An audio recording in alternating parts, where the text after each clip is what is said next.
gravity of the situation, the Cabinet Committee on Security (CCS) met on 1 March under the chairmanship of the Honorable Prime Minister. अभी अविश्वास प्रस्ताव पे कोई चर्चा नहीं हुई। आज वो उसका एजेंडा है, आज उसका एजेंडा है। और आज माननीय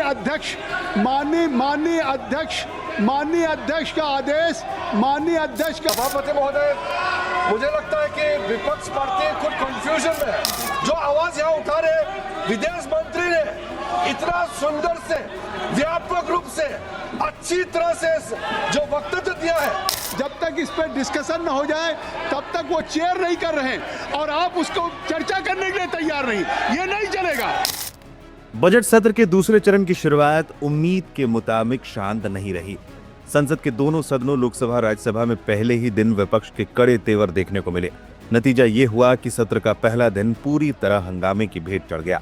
लोकसभा की कार्रवाई शुरू होते ही विपक्ष ने एनर्जी सिक्योरिटी और खाड़ी देशों में भारतीयों की सुरक्षा के मुद्दे पर चर्चा की मांग करते हुए शोर शराबा शुरू कर दिया। भारी हंगामे के कारण सदन को पहले 12 बजे और फिर दोपहर 3 बजे तक के लिए स्थगित करना पड़ा। दोपहर 12 बजे जब सदन दोबारा शुरू हुआ था तो चेयर पर जगदम्बिका पाल मौजूद थे। उन्होंने स्पष्ट किया कि स्थगन प्रस्ताव के किसी भी नोटिस को अध्यक्ष ने अनुमति नहीं दी है। इस दौरान AIMIM सांसद असदुद्दीन ओवैसी रूल बुक लेकर खड़े हो गए और पॉइंट ऑफ ऑर्डर रेज किया। माननीय अध्यक्ष ने स्थगन प्रस्ताव की किसी भी सूचना के लिए अनुमति प्रदान नहीं की है। अब मैं कहना चाहता हूं कि माननीय अध्यक्ष जी के खिलाफ आप लोग अविश्वास प्रस्ताव लाए हैं। अभी अविश्वास प्रस्ताव पे कोई चर्चा नहीं हुई। आज वो उसका एजेंडा है, और आज माननीय अध्यक्ष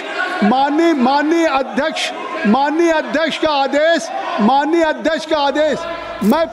मामला तब और गर्मा गया जब जगदम्बिका पाल ने अध्यक्ष के खिलाफ अविश्वास प्रस्ताव के जिक्र को खारिज करते हुए लिस्टेड बिजनेस शुरू कर दिया। विपक्ष के सदस्य वेल पर आ गए और सरकार विरोधी नारेबाजी तेज हो गई। सभापति महोदय, मुझे लगता है कि विपक्ष पार्टी खुद कंफ्यूजन में है। विपक्ष के लोगों को पता ही नहीं कि वो क्या करना चाहते हैं। इस सदन का रूल होते हैं, इन लोगों को कोई लेना देना नहीं इससे। जब स्पीकर के खिलाफ मोशन दिया, आप लोग ने नो कॉन्फिडेंस का रेजोल्यूशन दिया, और जब हम लोग तैयार हैं चर्चा करने के लिए, दूसरा मोशन लेके आने का क्या मतलब है? एक तरफ स्पीकर साहब ने आपकी नोटिस को स्वीकार कर लिया, और ये कभी परंपरा नहीं हुई है, पहली बार हो रहा है कि जिस दिन से आपने नोटिस दिया है उन्होंने सदन की कार्रवाई में कहा कि मैं चेयर नहीं करूंगा। उन्होंने हाई मॉरल ग्राउंड पे जब तक इसका डिसीजन न हो जाए, जब तक इस पर डिस्कशन न हो जाए, तब तक वो चेयर नहीं कर रहे हैं, और आप उसको चर्चा करने के लिए तैयार नहीं, ये नहीं चलेगा। ये कैसे होगा? सदन में जारी इसी शोर शराबे के बीच विदेश मंत्री एस जयशंकर ने ईरान की जंग और पश्चिम एशिया के ताजा हालातों पर अपना बयान देना शुरू किया। पीठासीन अधिकारी ने विपक्ष से अपील की कि वो विदेश मंत्री के महत्वपूर्ण बयान को सुने, लेकिन नारेबाजी थमी नहीं।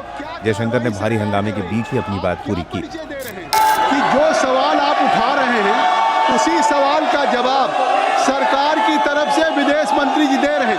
अगर आपकी चिंता है कि भारत के लोग गल्फ में हैं, भारत के लोग ईरान में हैं, मिडिल ईस्ट में हैं, तो क्या कार्रवाई सरकार कर रही, आप क्या परिचय दे रहे हैं? अगर सरकार की तरफ से आपके उस चिंता का स्टेटमेंट आ रहा है, आपके इशूज पे स्टेटमेंट आ रहा है, तो मैं आग्रह करूंगा कि आप लोग सदन को कृपया सुचारू रूप से चलने दें।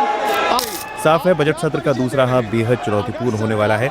एक तरफ सरकार अपने विधायी कार्यों को पूरा करना चाहती है, तो दूसरी तरफ विपक्ष सुरक्षा और ऊर्जा जैसे संवेदनशील मुद्दों पर सरकार को घेरने की रणनीति बना चुका है।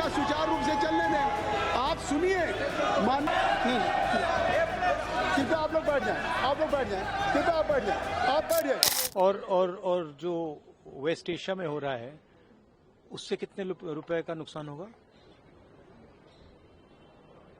मतलब सेंट्रल चीज है, मतलब एक प्रकार से पैराडाइम शिफ्ट करने की लड़ाई चल रही है। उससे हमारी इकोनॉमी को जबरदस्त नुकसान होने वाला है। स्टॉक मार्केट का आपने देख लिया, यूएस डील साइन कर दी है मोदी जी ने, तो बहुत जबरदस्त चोट लगने वाली है देश को, तो उस पर डिस्कशन करने से क्या प्रॉब्लम है? यही हम मांग रहे हैं। और उसके बाद हम दूसरी इशू पे डिस्कशन करेंगे। बट आपको क्या लगता है, वेस्ट एशिया का जो मामला है, क्या वो जरूरी नहीं है क्या? फ्यूल प्राइस, इकोनॉमिक डेविस्टेशन, ये जरूरी नहीं है क्या?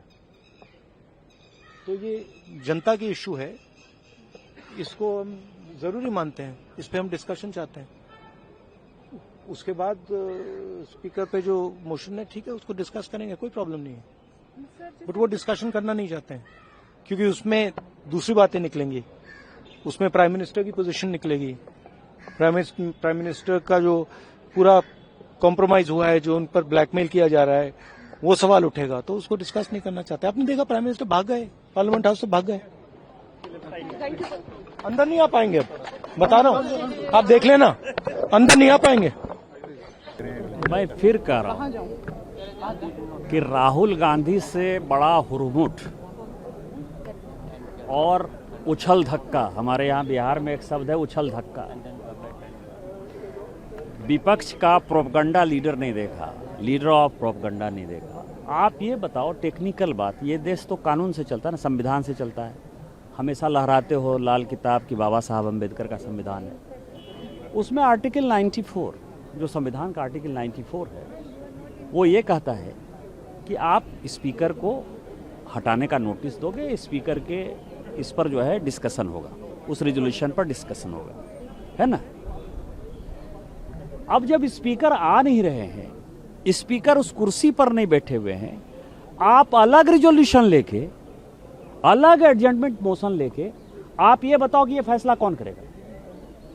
स्पीकर को आपने कुछ देखिए, बड़ा टेक्निकल पॉइंट है जो किरण रिजिजू जी ने जो पार्लियामेंट में आज कहा है, वो बहुत ही इंपॉर्टेंट टेक्निकल पॉइंट है कि यदि आपका स्पीकर बैठ नहीं रहा है, स्पीकर के खिलाफ खुद ही आज लिस्टेड है, रिजोल्यूशन लिस्टेड है कि उनको हटाने के लिए जो है मोशन आपने मूव किया है, उसी कांग्रेस पार्टी ने मूव किया है, तो उस पर बिना चर्चा किए हुए आप दूसरा एडजमेंट मोशन या रिजोल्यूशन कैसे मूव कर सकते हो? ये किस संविधान में लिखा हुआ है? या आपने एक नया संविधान बना लिया है? मुझे लगता है कि जिस तरह से इंस्टीट्यूशन को खत्म करने का फैसला इस हुरमुट आदमी ने या उछल धक्का आदमी ने तय कर रखा है, राहुल गांधी ने, चाहे वो राष्ट्रपति के खिलाफ हो, चाहे उपराष्ट्रपति के खिलाफ हो, चाहे वो सीएजी के खिलाफ हो, चाहे दीपक मिश्रा जो चीफ जस्टिस थे उनके खिलाफ हो, सबके खिलाफ, इलेक्शन कमीशन के खिलाफ, सीएजी के खिलाफ, कुछ नहीं है, जनता तो कुछ है नहीं, सब इंस्टीट्यूशन को खत्म कर देना है, स्पीकर के इंस्टीट्यूशन के खिलाफ, पार्लियामेंट के खिलाफ, संसद के खिलाफ, और ऊपर से बेचारे स्पीकर 20 दिन से आ नहीं रहे हैं। आपने देखा कि एक आदमी के जिद के कारण, एक आदमी के एरोगेंट, इंटॉलरेंट एरोगेंसी के कारण क्या स्थिति हो गई है। एक इग्नोरेंट आदमी ने, जिसको कोई जानकारी नहीं है, न संविधान की न इसकी, 94 के रहते आप उस रिजोल्यूशन पर चर्चा नहीं कर रहे हो। आप किससे मांग रहे हो जजमेंट मोशन? आप किससे रिजोल्यूशन मांग रहे हो? आप किससे डिबेट मांग रहे हो? Who will decide in the parliament? Speaker decide करेंगे कि नहीं? स्पीकर के अलावा भी डिसाइड करेंगे। तो जब स्पीकर है ही नहीं, आज उनका लिस्टेड है, उसके बाद कांग्रेस यदि बात करती है तो किरण रिजिजू जी ने जो बात कही वो सबसे इंपॉर्टेंट है, और मुझे लगता है कि इनको देश से माफी मांगनी चाहिए। हाईजैक करने की कोशिश है सदन को, सदन कर रही है। अब 20 दिन से स्पीकर साहब ही नहीं है, सदन का कामकाज तो ठप है ना। ये स्पीकर साहब ही तय करेंगे कि लोकसभा कैसे चलेगा। कोई पीठासीन पदाधिकारी की हैसियत नहीं, मतलब उसको कोई कानूनी ताकत ही नहीं है। एडजमेंट मोशन में लिखा है consent of the speaker. Consent of the speaker तब होगा जब स्पीकर फ्री होंगे। स्पीकर को 20 दिन से आपने जो है, आप सरकार के खिलाफ नहीं लाए हो इम्पीचमेंट मोशन, या सरकार के खिलाफ जो है अभी महाभियोग आपने नहीं लगाया है, आपने जो है स्पीकर के खिलाफ लगाया है। तो स्पीकर ही नहीं है तो ये कैसे चलेगा? सदन नहीं चलेगा, और 20 दिन से बंधक है, तो इसको आप क्या कहेंगे?